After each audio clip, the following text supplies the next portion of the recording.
Hello, everyone, and welcome to HIQA, Human Innovation Questions Answered Live. Today's topic is all about people, people over processes. I got a lot of questions over the last couple of weeks on processes and people because I've been posting a little bit about this. So I've gathered a couple of questions which I will cover in today's live show. If you have additional questions, please post them inside the comments. Let me just put that here as well. So people, I can answer them. I have a couple of questions received, as mentioned already, so I will answer them first. And if you have questions to the things I'm talking about, you can straight away ask questions to that topics. Let me get first one up. So the first question I got, which I want to answer first, is what is the right process? What is the right process for innovation? This person came from a large organization, so I will answer that towards that direction. What is the right innovation process for an organization? And to be honest, there is no right answer to that. There are a couple of things which you need to be aware of. Number one, the one that fits.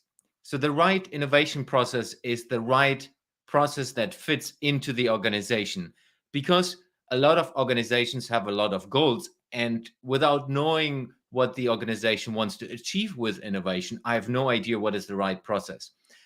For sure, it's the one that makes the biggest impact for the business. So organizing an innovation process, there are a lot of innovation process out there you can take into your business, but it need to fit into the organization and it needs to work towards impact for the business.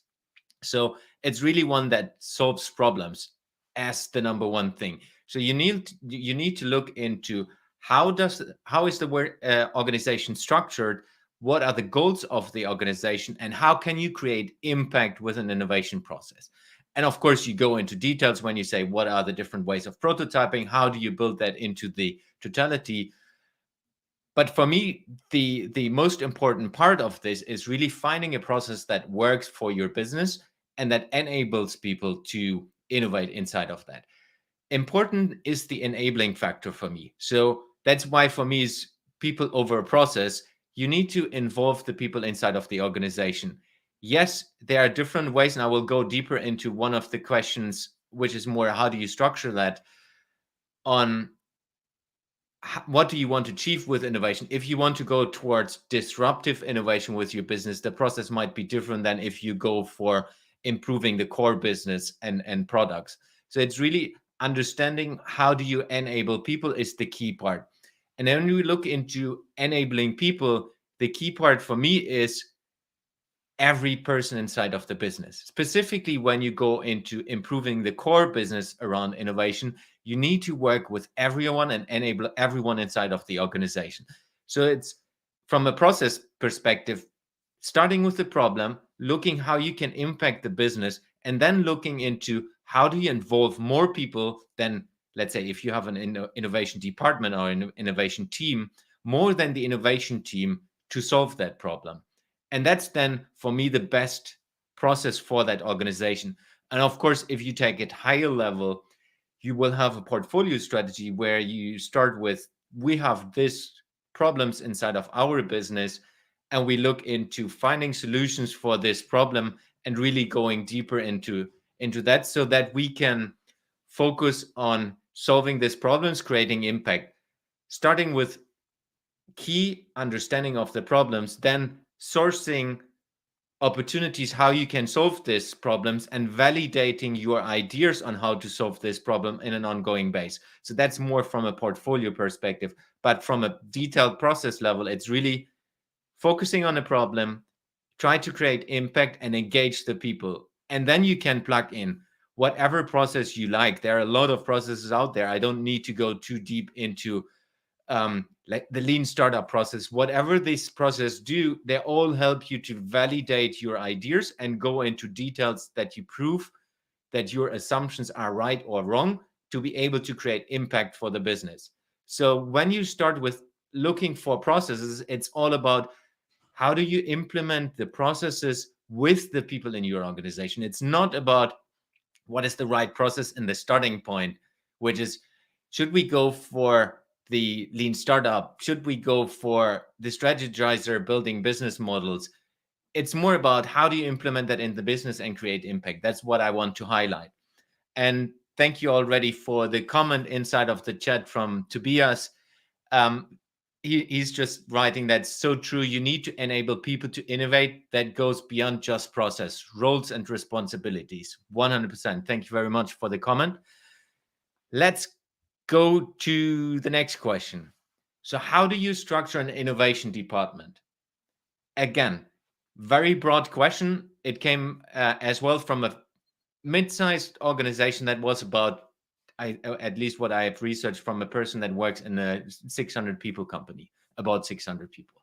So for this organization, how do you structure the innovation department is depends on what do you want to achieve with innovation. What do you want to achieve with innovation, and what is innovation for the organizational context? So innovation can be, for a lot of organization, how do we improve on a day-to-day basis our products, our services? For some organizations, that's innovation. On the other extreme, if you say, for us, innovation is disrupting our business model, figuring out how do we double the business, looking into new opportunities we have not done. Two different approaches, two different structures of innovation teams inside of that organization. If we take the example of improving your core, where you look into improvement on a day-to-day business, key point for me, as I said already in the first questions, enabling everyone inside of the organization to innovate. Innovation for me is one of the big buzzwords out there, similar to sustainability, which is written in all strategies. If you want to innovate, you need to act. You need to put things into the engine of the organization and support this with the innovation team. So if we take the core business innovation, work with a team that is facilitating that process, that's facilitating and enabling everyone inside of the business to innovate on a day-to-day base. So the structure of that will be that you maybe have a team in a service organization, but that's working with matrix organization. Of course, this is now like a high-level description because I don't know exactly the case. But in the end, it's a service organization that is servicing everyone inside of the total business to innovate. It's not a gatekeeper of innovation, which is often the case in larger organizations, where the innovation team is responsible for the process and the gatekeeper of getting funding towards innovation topics. Yes, that can be the case. For me, it's more about how does this innovation engine, this small team of innovators, help everyone inside of the total business to innovate. So it's a structure that allows that to happen. The other extreme, if we go towards how do you disrupt your business model and what is the right structure for that, it slightly depends again on what is the company about, what are their products, how do they work, how are they structured? Are they structured that they have business areas which are working as profit centers? Do they have a large organization which is a service organization on top and everyone is reporting into that organization? So it really depends on that. One thing I have seen specifically when you look into disrupting an organization, I've been working with a team like this in the past. You need to structure that in a way that it is not attacked by the immune system from the organization. Because let's say you work if we just take my case, I was working in a large retail and real estate company. So when you take that organization and you say, hey, we're going to disrupt our business model, and that's our goal of a small team of innovators, everyone inside the business will see this small department as a factor to attack. So it's more a threat to the organization than it is a help to the organization, specifically when you are all sharing of what's going on. So taking this into a structural approach, what I've seen most profitable or working in that way, building an engine that's attached to the business, but it's not included inside the business. It's more like a spin out of an organization where you have a couple of disruptors, a disrupting team that's working on topics that is not seen on a day-to-day basis from the total organization. So, for example, we have validated in the past, which I was part of, a business model that is disrupting the core business of the company I was working in. What we did is we took a different brand, we used external resources, we worked with them in a way that we can validate all the different assumptions based on core business future scenarios, and then really doing them in the outside world under a different brand name and under a different structure, so that you have the possibility to go wild and don't, let's say, don't hurt the main brand or the main core business. Doing that on the side allows you to build a profitable business if you do it right, because in the end you need to include that into the business, or at least bring that into the business. So you start external and you slowly move that internal into the business, and the structure is really dependent, as I mentioned, on where you go. Do you go disrupting the business, or do you go into improving the core? Two extremes and two different setups. And of course, there are many, many setups you can do in between, and or have double. It always depends on your local situation.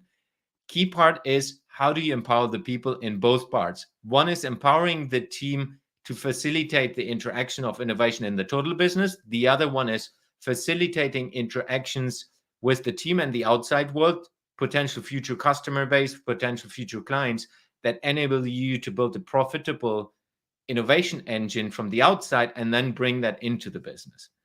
Let's see, we have a couple of comments here. Again, Tobias, couldn't agree more. Everybody in an organization is responsible for innovation, not just the internal innovation management team. Yes, agree. Another one from Paul: do you see the innovation team as the innovators, the facilitators of the innovation process, or something else? I think that's exactly to the point. It depends what the goal of the innovation team is, what the definition of innovation in that organization is. And that's an evolving thing most of the time. Some companies feel more comfortable starting with innovation, innovating the core, then go slightly outside of the part, finding new businesses and finding new business opportunities that are connected to the business, fairly close. And then they go into, as they build confidence in innovation, and as well the innovation culture is evolving inside of the organization, then they go towards, how do we do this and really take a big step, really take a big leap, really look for 10x impact of the business and so on. Hope that answers the question. What else do we have? How to convince my manager that we should innovate? that's an innovative question. So I got this question from someone working in a smaller organization. So just to get the context right.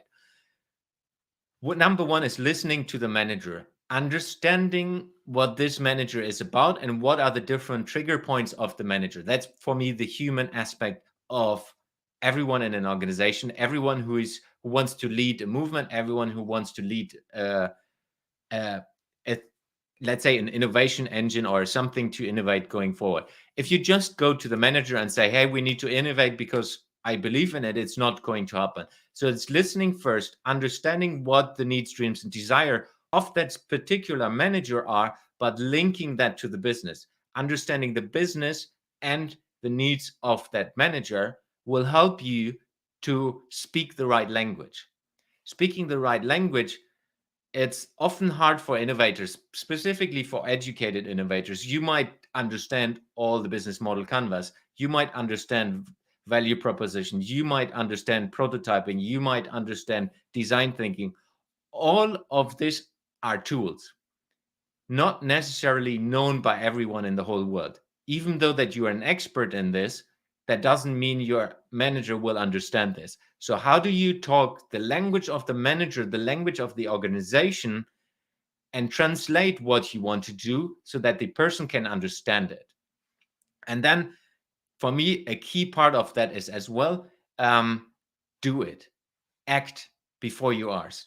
Don't ask for permission. If you're a true innovator, you go first, and you don't ask for permission. You go, test and validate things, and then you come to your manager, which you have listened to before, and ask and not ask, show the result. Show results and concrete results, how you can improve a situation, how did you solve a problem, how can you solve the problem for the organization, how can you help this manager to shine. Because we are all humans, if you understand that you can help this manager to look better towards the upper manager or towards the CEO or towards the organization, this person will help you to do this more often. As often you do this and show the success, but also show what is not working, the person will understand and support you in an ongoing way.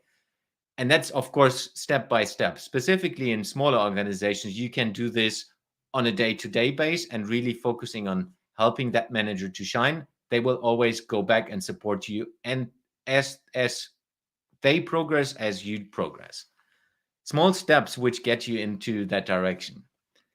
Next question, what do we have here? How to motivate the organization to innovate? That's maybe linked to the previous question. This came from a person working again in a very large organization. I think this organization had, what did I look in? Plus 80,000 employees. So very, very, very large organization. Motivate the organization to innovate. It's not easy. There are a lot of things that come together and need to come together to motivate a whole organization.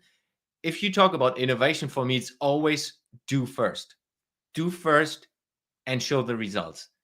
You will, most of the time, you will not convince people inside of large organization with just a presentation. You have the possibility to speak to a lot of people inside of the organization. You just tell a story, or you just mention, hey, we should innovate, we should do this, we should do that. As long as you don't have proof points in large organizations that show results, understandable for everyone inside of the business, people will not move. People will not support that. Though that they will say before, yes, they like your idea, they like your approach, it's often the missing point that you show results. So it's a key part for you as the innovator, building recognition of people that they understand you can support a business topic, you solve a real problem for the business, and then you show the results. And therefore you do step by step go into that. Then you share the story. You share the story of how you did it, what has worked, what has not worked. And as well, for me, important, I know not all organizations are up for doing that, sharing the failures, sharing what didn't work, and not in a blaming perspective. Do this in a way that people understand that you truly come from, you have validated it in that way and it didn't work. And it's not bad. It's a good learning because it helped you to come to that next step, and it helped you to find the right solution or the next step of the right solution.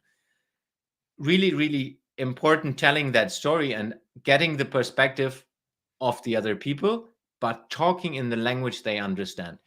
I've worked in a furniture company in IKEA globally.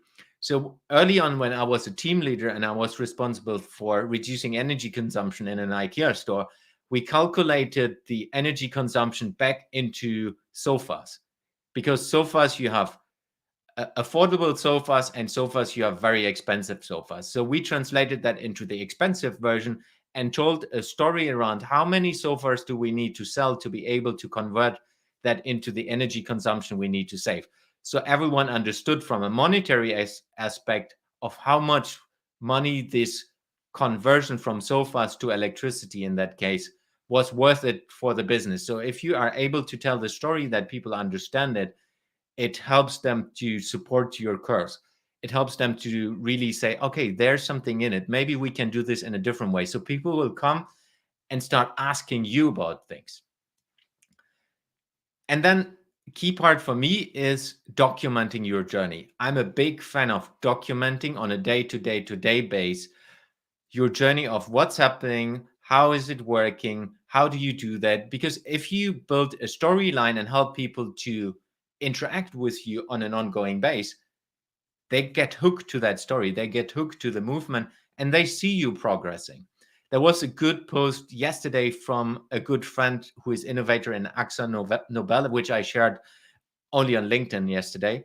So he was taking a video and showing how they work with startups. I think that's exactly the way you should do internally to increase the awareness of what this team of innovators is doing in AkzoNobel, and as well get people interested, because he interviewed startups who are part of this acceleration program and engagement program they do in Amsterdam. So it was a very good example of doing this in a corporate context and get people on board, showing the progress as he goes. And I asked him on WhatsApp this night to do this more often, because I really like it as an external. I have not seen what these guys are doing. So this is a great story. And it's not corporate PR, it's not corporate communication. It was going external, but it's, I think, valuable internal and external. Next question. What do we have here? How much should the innovation budget of an organization be? That's always a fun question. There are a lot of statistics out there, and companies who say it need to be X percentage. I can't tell you an exact percentage. For me, it's more about what is the goal of the organization, what is the ambition of the organization and the CEO and the leadership team of that organization, where they want to be. Linking that to the goal, again, if we have these two extremes, do you want to keep stable, which means, yes, we focus a little bit on improving our core offer, our core products, and do this on an ongoing base, more like day-to-day improvement, and they call it innovation from a definition perspective. That requires different budget than if you go for disrupting the total business model. Different approaches, different budgets needed. So if we take this into examples, if we go, let's go for the disrupting part. If you want to disrupt and put an innovation engine attached to the business, so it's a small team, let's say 5 people connected to the business, they still are employed in the company, but they're on the side, and they kind of get a 2-year assignment and finding out how to disrupt the business model and prototyping that in an ongoing base. What I would do is I would put them into startup mode. I would not cancel their salaries, but I would reduce their salaries to a minimum and then build a profit model. So they need to run this small engine as a startup, because if they focus on designing it as a business, it will help them to build a business. If they just get all the wealth of the big core business or larger core business or smaller core business, they're fed well, so they get a nice salary, they drive cars, they get a huge budget for marketing, for all these other things, which is not normal in the external world. So if you are a startup, you're constrained by everything. So you need to build in constraints from the beginning for this engine to be successful in the long run. I know that you might imagine that you give them a budget of 5 million and they will come up with nice ideas, but they all live in this safety bubble. If you truly want to disrupt the business model, they need to find ways of increasing this business, these opportunities they do, in a way that they can finance themselves. And if they are able to do this over a longer period of time, they will find a profit model that slowly is able to take over the core business in the long run. Because if you want to disrupt your business model, the new business model need to be more profitable than the old one.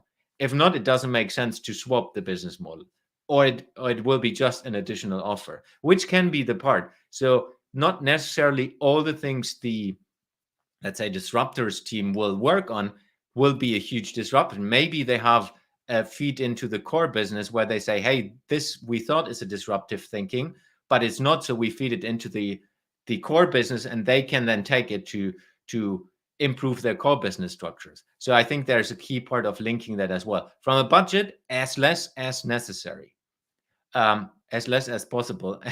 So it's really important to do that. If you then take the core business, then it's more like a team that's supporting the core business to innovate. It really depends on what is the industry, how capital intensive is building innovation in that industry. Is it very scientific based? Is it more process based? Is it human based? So it really depends on what that is. So I can't say what is an exact figure.